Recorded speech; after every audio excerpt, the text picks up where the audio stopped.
Last week I talked about freedom in performing, and now this week I'm going to talk about the opposite, fear. Hi, I'm Hattie Volker from Find Your True Voice, and people usually come to work with me because on some level they've found a boundary or found a threshold that triggers fear or anxiety in them.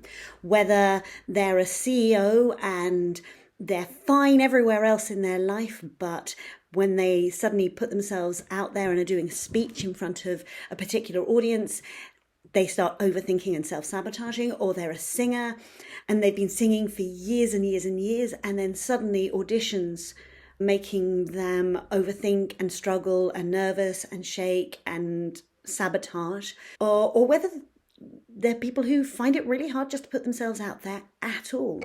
It's always that threshold where fear comes in, and it's almost certainly fear of judgment, fear of what they think their audience, whoever their audience is. It might be one particular audience, it might be every sort of audience.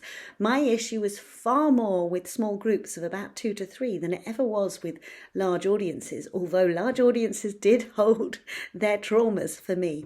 And that's why I do what I do, because I know what it feels like to be there.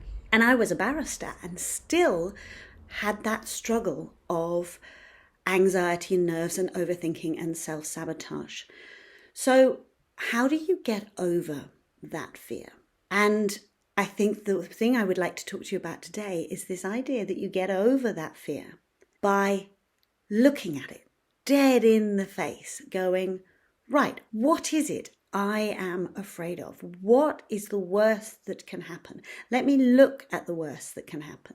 Because the irony is that often the worst that can happen is what you're making happen anyway. The worst that can happen is that your career gets stalled.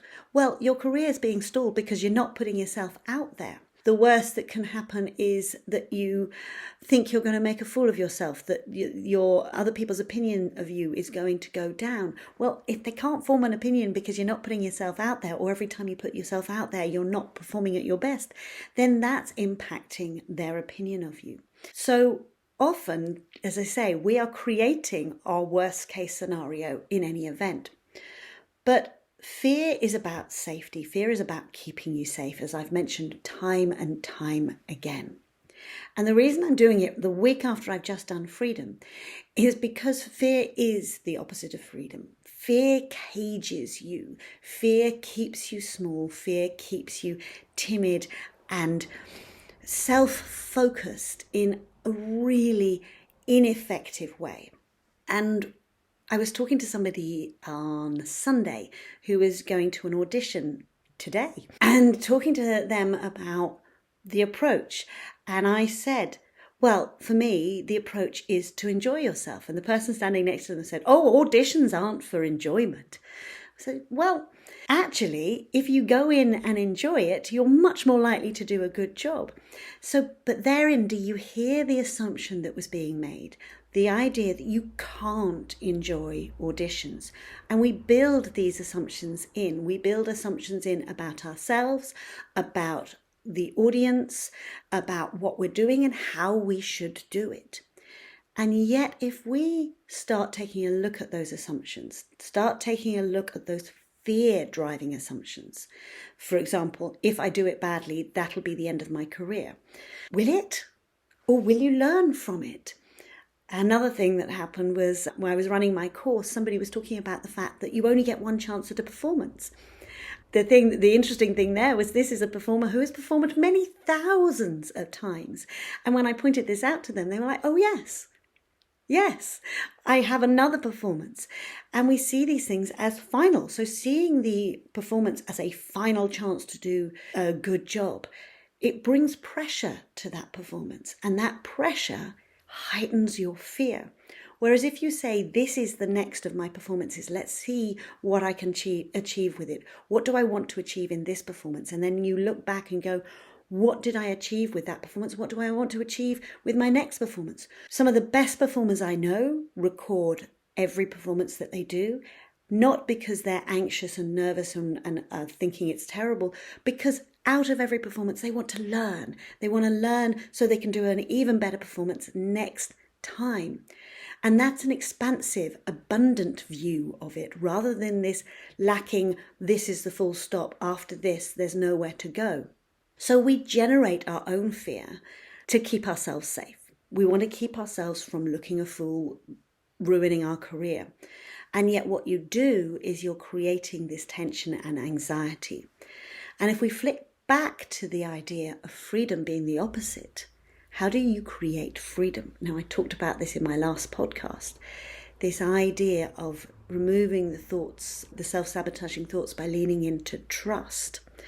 And I talked about this idea that trust comes with building a relationship with yourself, your audience, and your material that is so robust, and you have so much confidence in, that you know that when things go in a way that you weren't expecting, because in every live performance it happens, you'll be good to get back on the horse. You'll know where you are. You'll know where you were in your message. And that means you can be so much more responsive to the other players on the stage, the other singers, the other actors, or to your audience, or to the other people on the stage if you're public speaking. You have this flexibility then, which fear removes, because fear clogs up the brain with all of these thoughts, these worrying thoughts, and is stultifying. Goodness, I love that word, stultifying.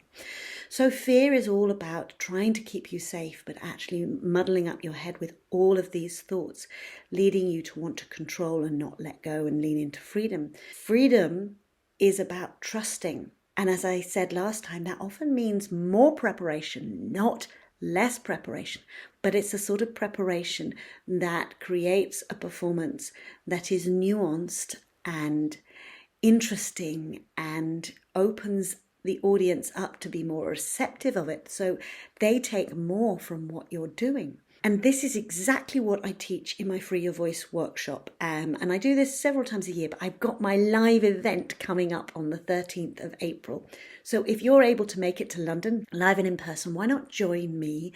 And I will not only teach you those steps, but show you how they work with people who are performing.